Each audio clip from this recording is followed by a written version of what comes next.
Então, vamos lá.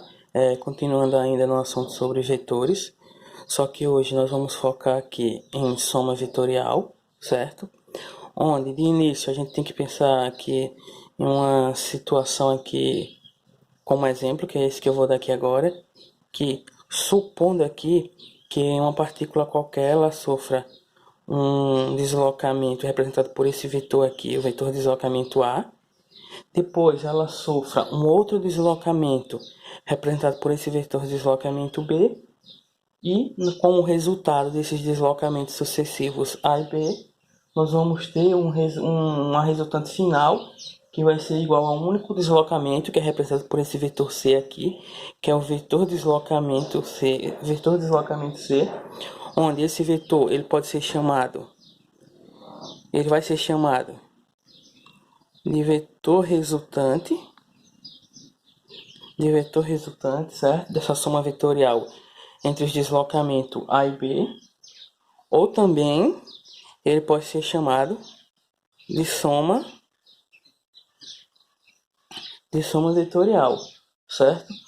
O interessante aqui nos vetores é que eles têm uma propriedade bem interessante, que é a propriedade que eu vou dizer aqui. A soma vetorial ela é uma operação comutativa, ou seja, independente de como a gente some, não vai influenciar em nada na soma vetorial.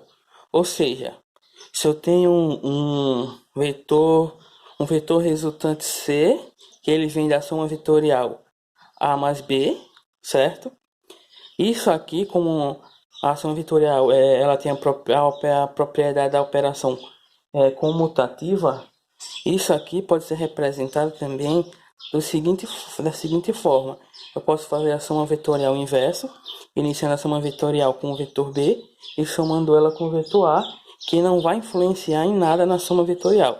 Essa soma vetorial ainda vai ser igual ao vetor resultante C, por conta dessa propriedade que a soma vetorial tem, que é a propriedade da operação comutativa. Ou seja, a ordem da soma vetorial não importa.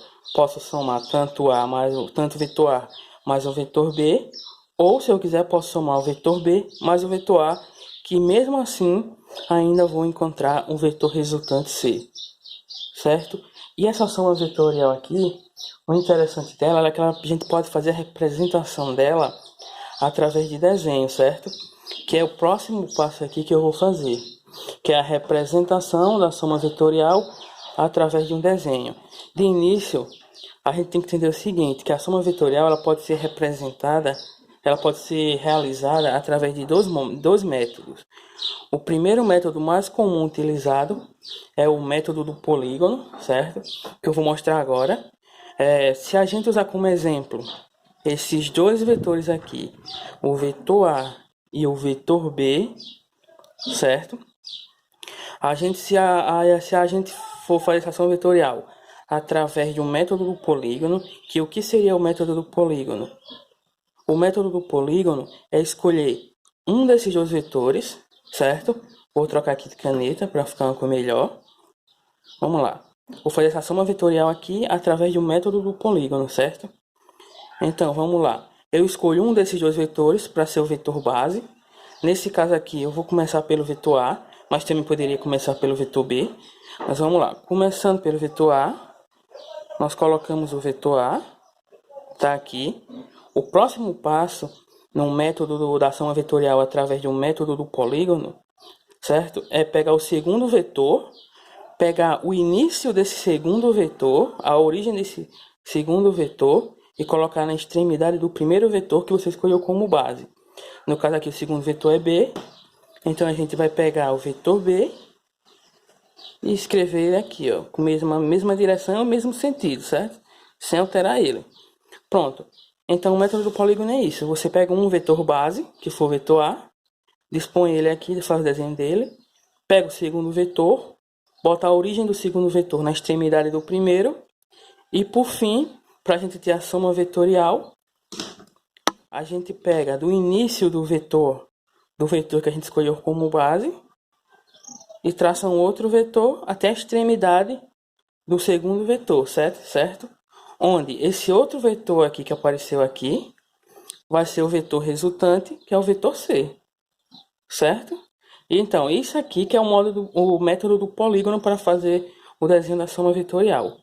Sim, é como eu disse antes, lá em cima, que eu disse aqui, que a soma vetorial ela é uma operação comutativa, ou seja, independe da ordem que eu uso. Posso fazer tanto A mais B, como B mais A, e vou achar C. Só é a gente observar nesse segundo ponto aqui, ainda usando o método do polígono, só que agora no lugar de eu começar com o vetor A, vou começar com o vetor B. O vetor referência vai ser o vetor B. Nós colocamos aqui o vetor B, certo?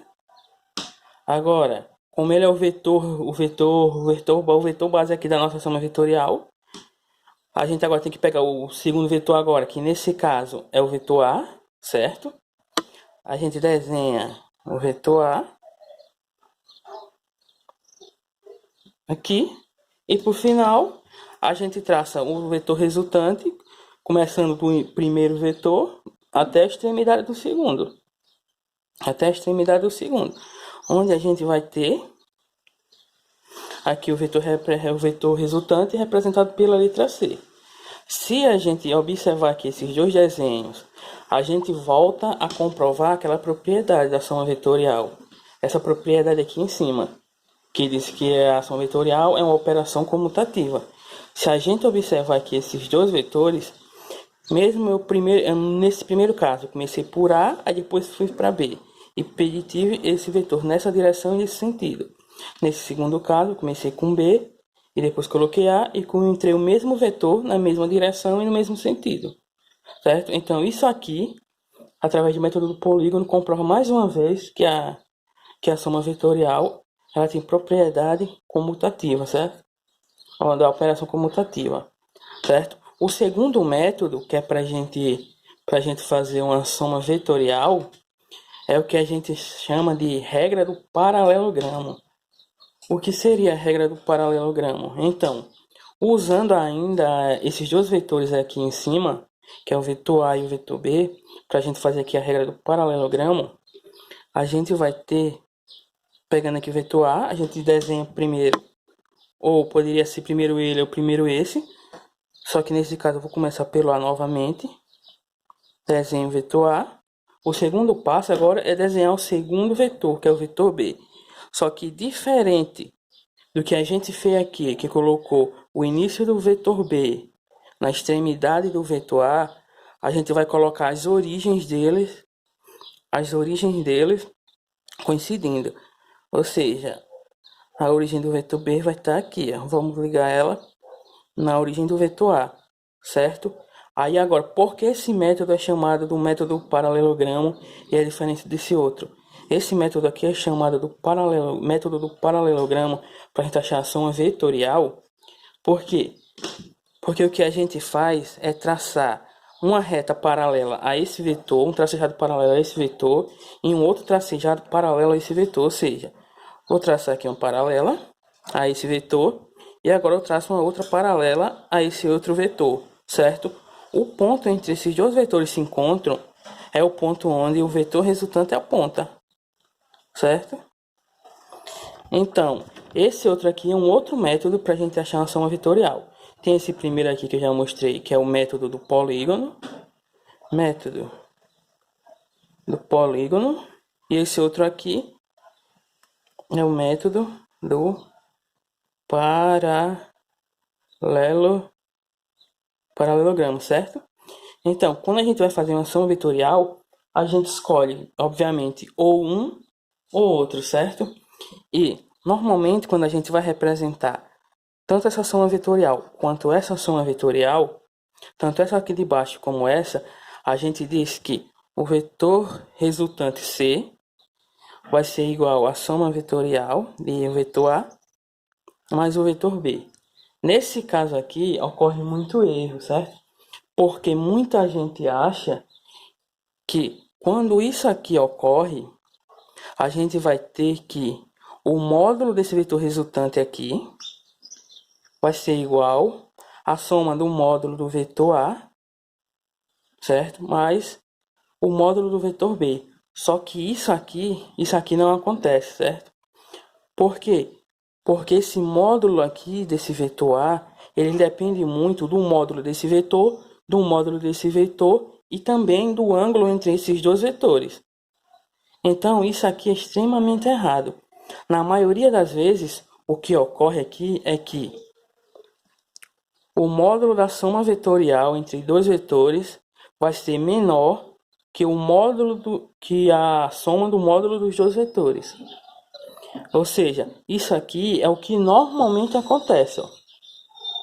Não isso aqui está errado. Assim, não é errado. Para esse caso aqui, desses dois vetores, que podem ter um ângulo qualquer, isso aqui é errado. Na maioria das vezes acontece isso aqui, certo? Só que há casos, que se eu for dizer daqui a pouco mesmo, que ocorre isso aqui, que são nos chamados vetores paralelos, que é esse próximo tópico aqui, ó. Nesse próximo tópico aqui, vetores paralelos e antiparalelos.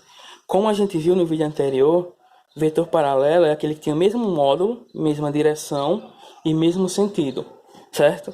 Mesmo que ele comece de pontos diferentes, certo? No espaço, que isso aqui é totalmente diferente desse outro aqui, que são vetores antiparalelos. Que nesse caso aqui, ele possui sentido diferente. Se ele tem um sentido diferente desse outro, ele não é paralelo a esse outro, certo? Então, continuando, para a gente demonstrar que essa soma vetorial, a gente diz que esse vetor A mais esse vetor B vai ser igual a esse vetor aqui, que é representado por a letra C, e essa soma vetorial é o vetor A mais o vetor B. Antes aqui, quando eu estava mostrando isso aqui, eu disse que há casos eu disse que nem sempre isso aqui acontece. O que na maioria das vezes acontece é isso aqui, certo? Só que no caso de vetores paralelos, isso aqui realmente ocorre, certo? Então, no caso de vetores paralelos, o módulo da soma vetorial resultante vai ser igual ao módulo da soma dos vetores. Então, para esse caso de vetores paralelos, isso aqui ocorre, certo? Já para vetores antiparalelos, é um pouco, assim, pouca coisa diferente. Aqui, se a gente fizer essa soma vetorial entre esse vetor e esse vetor, nós vamos encontrar um vetor C, onde essa soma vetorial vai ser o vetor A mais o vetor B, onde, diferente desses vetores paralelos aqui, que ele possui mesmo módulo, mesma direção e mesmo sentido, o módulo da soma vetorial vai ser igual ao módulo da diferença entre os vetores, certo? Onde isso aqui pode ser representado desse outro modo também. Do mesmo modo, pode ser representado desse modo aqui, certo? Onde esse outro aqui também pode ser representado desse outro modo. Certo? Ok? Então, continuando. Deixa eu tirar essa folha daqui. Vamos começar nesse outro aqui. Soma vetorial de mais de dois vetores. Certo? Então, quando a gente tem a soma vetorial de mais de dois vetores, nós normalmente usamos o método do paralelo, o método do polígono, certo? Porque vai facilitar muito o trabalho da gente. Então, o primeiro caso é escolher um desses três vetores para ser o vetor base. Nesse caso aqui, eu vou continuar escolhendo o vetor A, certo? Por fazer em ordem alfabética. Então, o primeiro passo é desenhar o vetor A. O segundo passo que a gente viu na regra do polígono é escolher um segundo vetor, certo? Escolher um segundo vetor, que nesse caso aqui eu vou escolher o vetor B. E agora a gente pega a origem do vetor B e coloca na extremidade do vetor A. Aí a gente vai lá, desenha o vetor B e a gente tem lá o vetor B. O passo seguinte é pegar o próximo vetor, que nesse caso aqui é o vetor C. Então a gente pega o vetor C, pega a origem dele e põe na extremidade do vetor B. E a gente vai ter aqui o vetor C, certo? Isso tudo aqui através da regra do polígono. que é origem de um na extremidade de outro, origem de um na extremidade do outro. E a gente sempre tem que escolher um vetor base. Para finalizar, a gente pega de onde a soma vetorial começa, traça um outro vetor até a extremidade do último vetor que a gente escolheu, onde esse vetor aqui, ele é chamado de vetor resultante, que nesse caso aqui eu chamei de vetor resultante R, certo? Então, na maioria das vezes, quando a gente vai fazer esse tipo de soma vetorial aqui, que inclui mais de 12 vetores, a gente indica que a pessoa ela faça primeiro a soma vetorial de 12 vetores, depois pegue essa resultante da soma vetorial entre esses dois vetores e some com o próximo vetor. Ou seja, se a gente fosse aplicar isso que eu acabei de dizer aqui, fazer passo a passo, começando de dois vetores e depois pegando outro vetor, seria mais ou menos assim. Então, usando esse mesmo desenho aqui, a gente pega aqui o vetor A mais o vetor B, a soma vetorial entre esses dois vetores, nós vamos ter um vetor aqui, ó, certo? Que é no início de A até o final aqui da soma vetorial entre o vetor A e o vetor B, onde a gente vai ter aqui um vetor que eu vou chamar de vetor E, que é o vetor resultante entre a soma de A e B, certo? Aí qual seria o segundo passo? O segundo passo agora, que agora a gente agora só vai ter esses dois vetores, certo? Vai ser a soma desse vetor mais esse vetor, que vai ser igual a esse vetor, certo? Então é basicamente isso aqui. E no próximo vídeo, eu vou falar um pouco sobre a subtração vetorial e também sobre as componentes vetoriais.